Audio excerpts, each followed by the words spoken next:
Welcome to the STARS program, seniors taking active roles in society. And now, here's your host, ANITA FINLEY.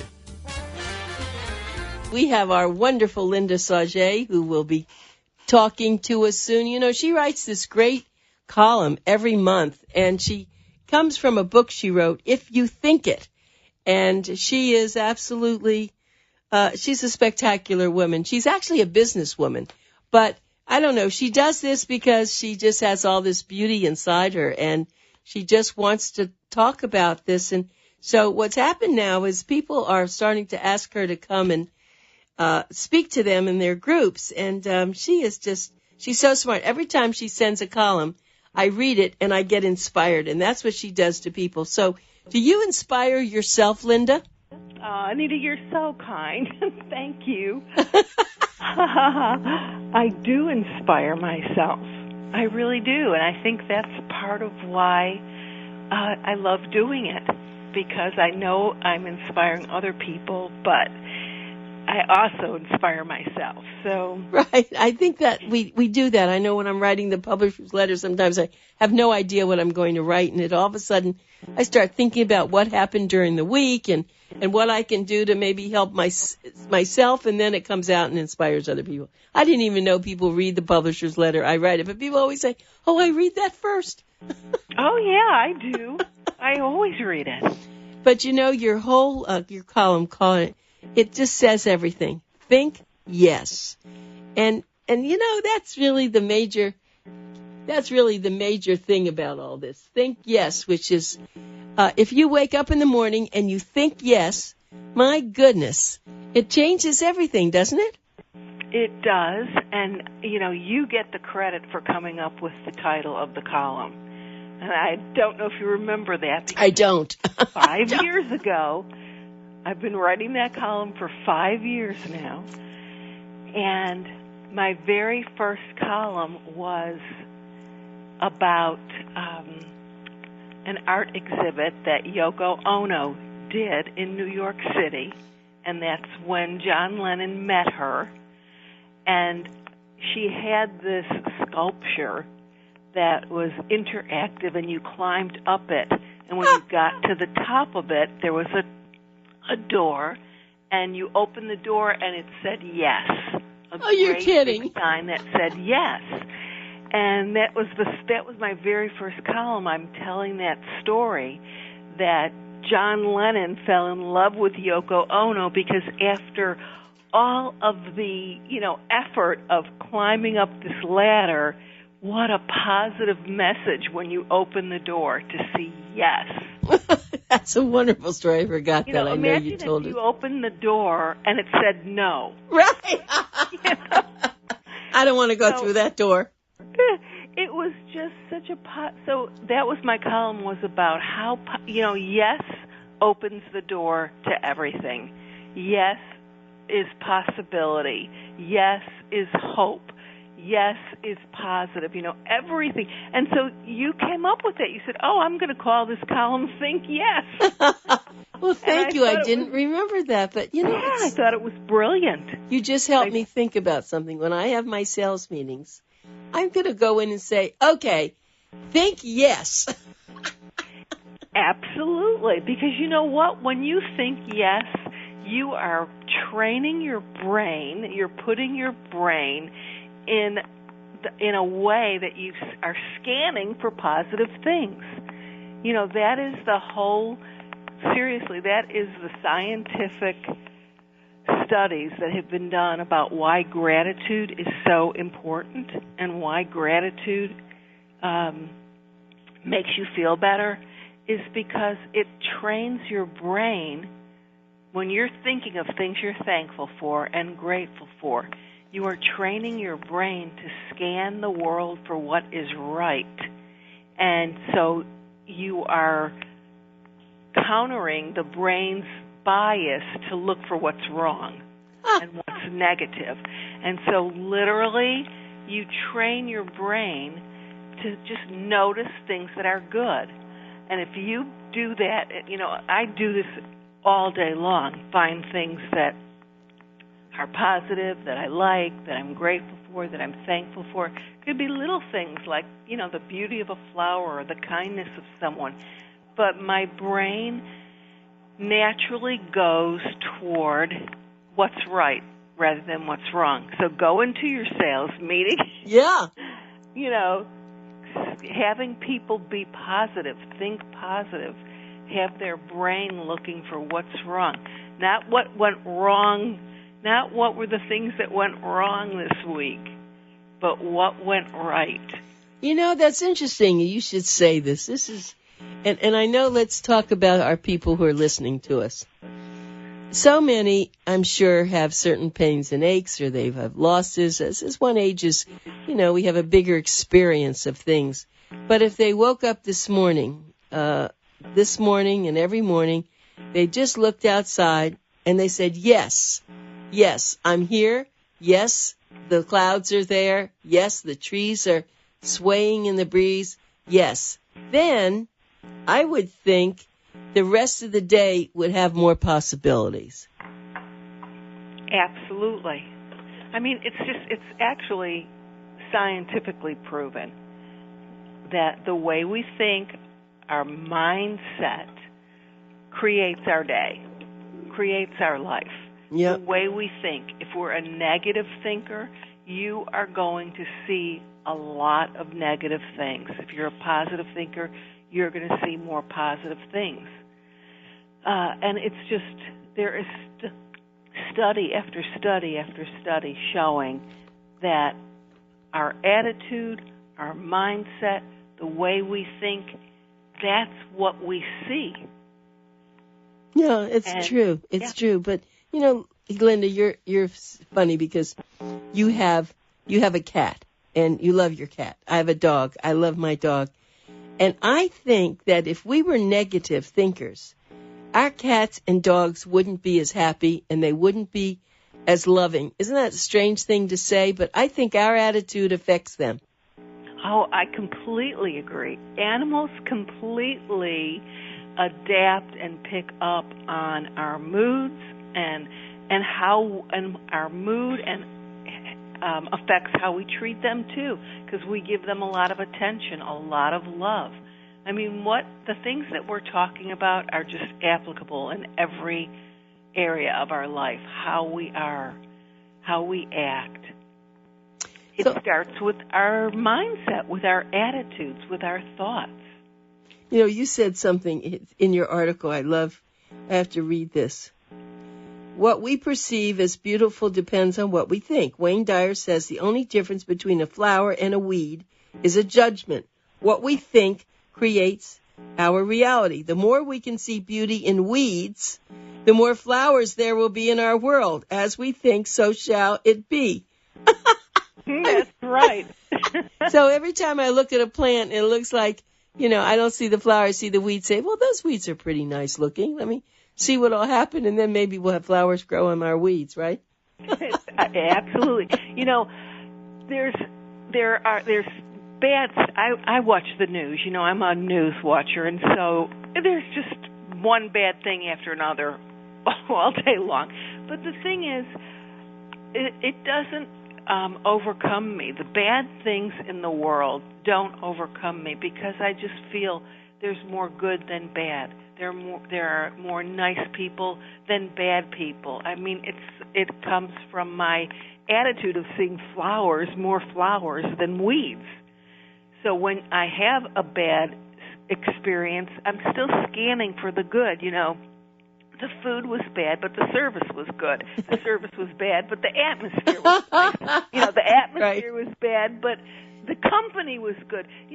There's something good. You've got to search for the good because that becomes your attitude, and that becomes the lens through which you view the world.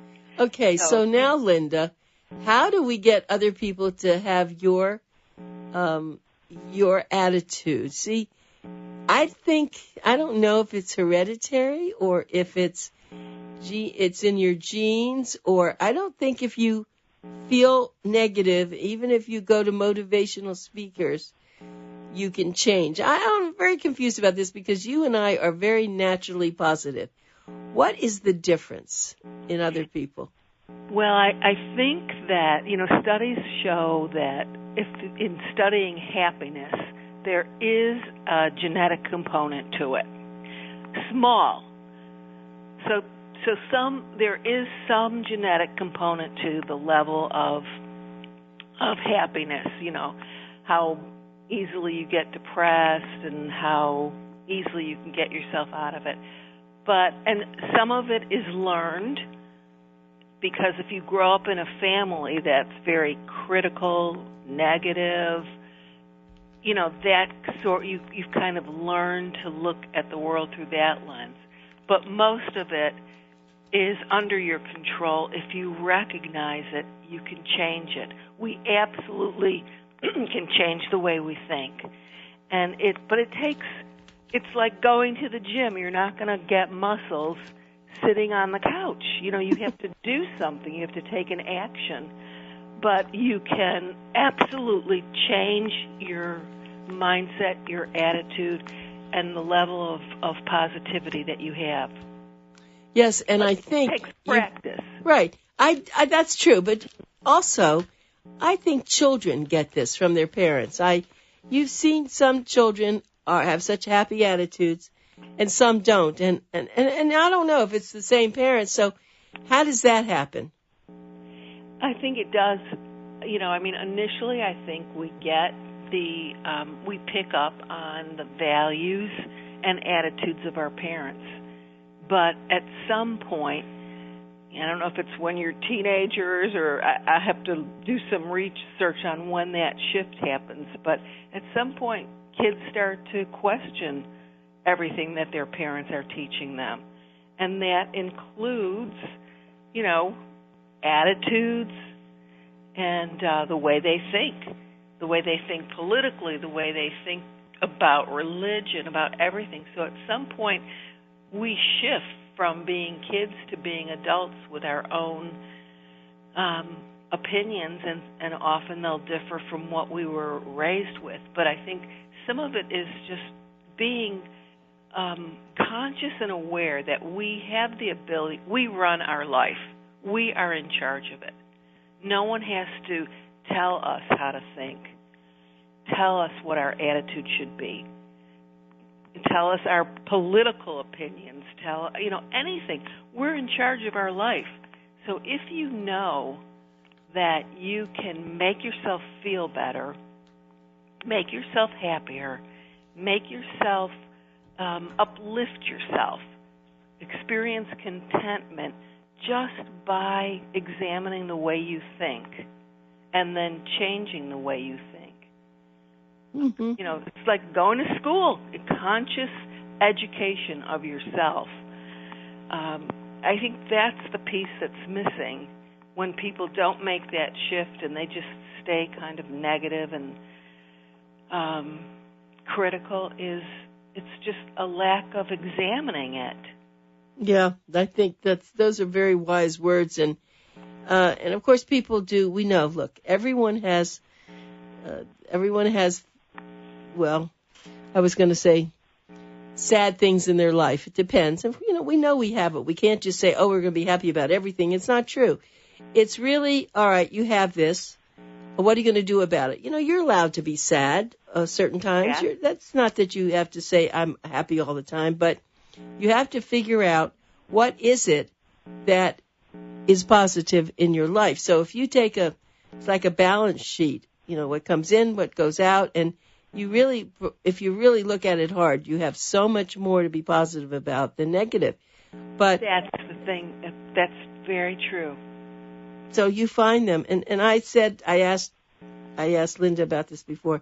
Every column that Linda writes, in fact, we're working on our May issue, and I'm desperate to see what you're going to do this time. Not because you're late, but I just wait for what you're going to tell us.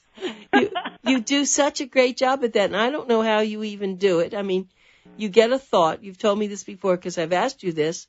You get a thought, and then you build around that thought. You go, I guess, on kinds of all your books and all your experiences to build something around that thought to make it into this column.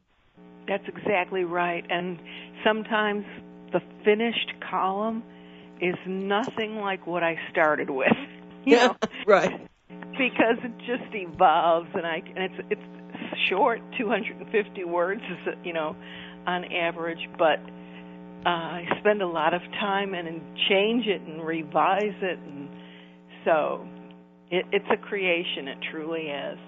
You know, it's something that I'm just going to throw in now because I don't know if you know that, but there's a Miss Senior Florida pageant, and we're going to sponsor it. We're going to have a little bit of it at the expo, but you know, if anyone's listening, this is such a positive thing. You think about someone who's they have to be at least 60 years of age to enter, and they don't have to be only, you know, it's not just for singers or dancers. It can be people who have an expertise in something, and they now has a possibility of becoming Miss Senior Florida. So talk about positive. Can you imagine?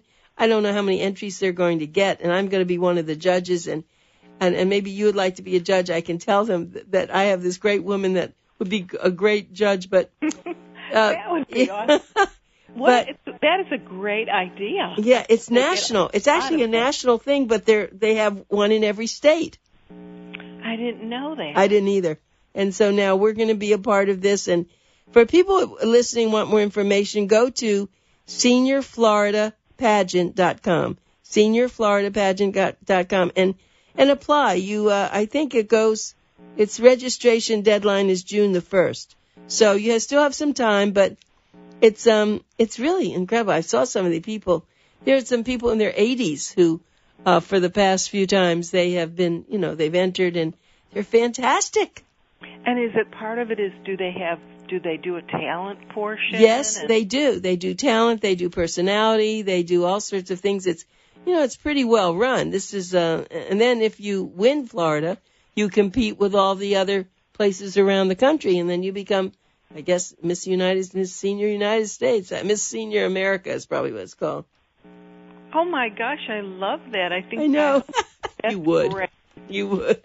That is great. Yeah, I like it because it's showcasing. Right. You know, everybody is aging. That's right. Inevitable. And it's showcasing the beauty and talent of people as they hit 60 and above. Right. And you don't have to have a gorgeous figure. It's not a bathing suit contest. It's just, you know, you have to look good. I mean, you have to make yourself look good. They have makeup artists and all to help you for that night, but it is something. It's another positive thing that I think happens because years ago, you know, Linda, from our ages, that it was Miss America, maybe it was Miss World, but we never had older people competing for something like that. You have to have you have to feel good about yourself to be able to even compete.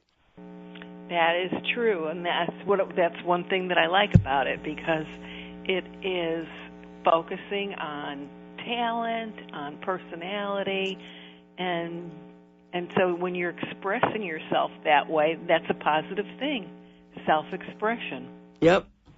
And it's interesting that how people can hurt one another just by something they say to someone. Let's just, you know, you've probably seen it.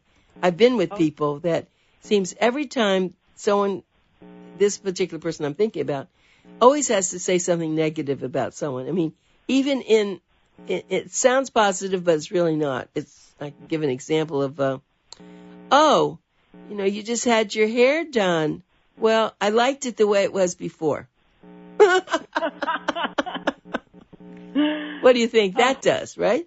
Yeah, I mean, we have to be so careful about what we say to others and our own, what we say to ourselves, our self-talk, because, you know, you can be hurtful. I just let it roll off my back. Because, you know, this is another thing that Wayne Dyer always says, is what you think and say to other people isn't a reflection of them. It's a reflection of you. Whoa, I mean, it's funny, as much as I've read so much of his stuff. Yeah. I haven't. Your opinions don't define the other person. Your opinions of someone don't define the other person. They define you.